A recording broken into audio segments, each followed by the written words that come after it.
I personally have around $60,000 more or less invested in the JEPI ETF. And in this video, we are going to see how long it's going to take for my position of JEPI to be worth over $1 million, how the dividends are going to look over the next various years, and everything else you should know. But before that, let's back up a little bit. The JEPI ETF, or also known as a JP Morgan Equity Premium Income ETF, is an ETF that aims to provide investors like me or you with steady income. They do this through a combination of investing in equities and call options. In simple terms, the ETF invests in a diversified portfolio of stocks and uses options to generate additional income. It's really as simple as that. The fund achieves this by investing in a broad range of large cap US stocks that have a history of paying dividends. Then on top of that, they sell covered calls on some of the stocks, which gives the buyer the right to purchase the underlying stock at a predetermined price. And a side note, if you're not already familiar with covered calls, it is an amazing strategy that I use on the side to earn extra income every single month. Next, let's go through some important facts when it comes to JEPI. So the JP Morgan Equity Premium Income ETF currently is trading in the 52s.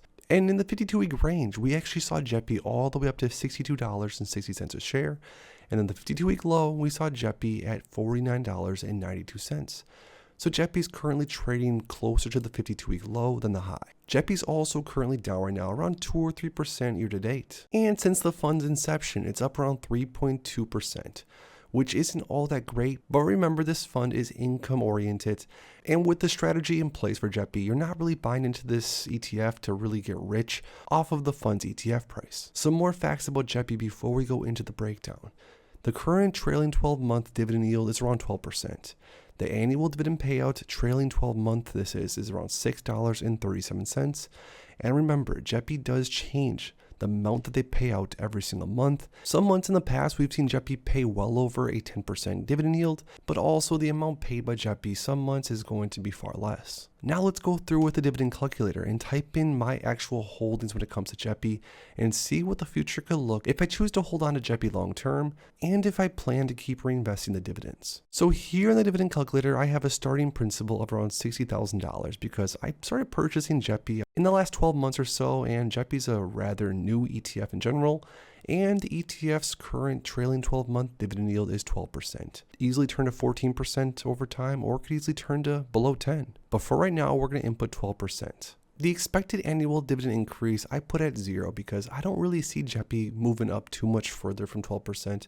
And again, guys, this is only going to give us an idea of what we're looking at, and the numbers can vary, keep in mind. The dividend payment frequency for JEPI is monthly. I have dividend reinvestment turned on for JEPI, so all the dividends that we're getting paid out by JEPI, at least for now, we are going to be reinvesting back into more shares.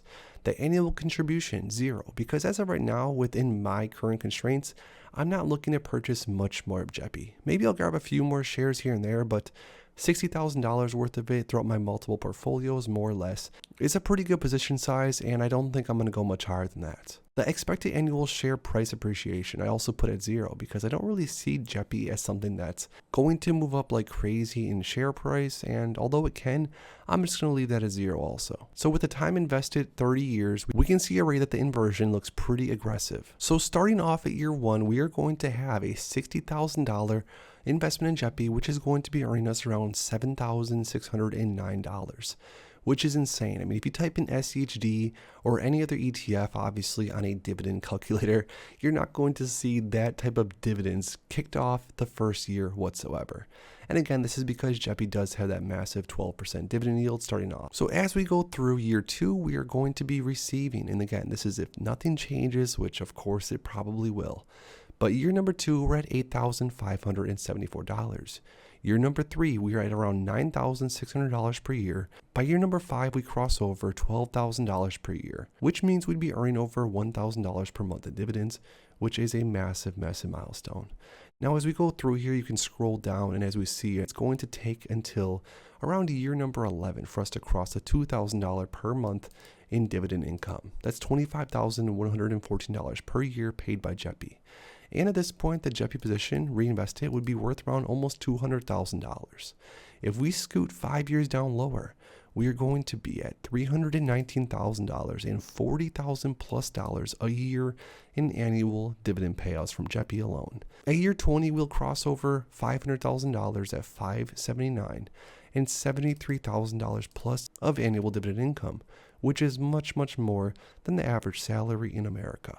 It's not until year 25 that we will actually cross the $1 million mark for the value of JEPI, and at this point we'd be earning somewhere of around $133,600 in dividends every single year. Now, even though long term it does look like there's going to be some massive upside and massive dividend payouts when it comes to JEPI ETF, I'll say it right here myself, even as a shareholder that owns over $60,000 worth of ETF, JEPI is not something that I would personally be comfortable with making up my entire portfolio. There's negative aspects that can happen in general in the future that could affect the ETF substantially. With overall market risks and maybe the fact that JEPI strategy isn't necessarily going to work out long term, the fund is still rather new and it doesn't have an extremely long track record. And although it's done very decent since inception, it's still an ETF that I would personally make up a smaller to medium position in my portfolio, even being someone that's a little bit further over on the income-oriented spectrum when it comes to investing. But I want to hear what you guys think down below. Is JEPI a ETF that makes up a portion of your portfolio? And is it something you're interested in? If you enjoyed this video, make sure to please drop a like in the video and subscribe for more. Thanks as always, and I'll see you in the next one.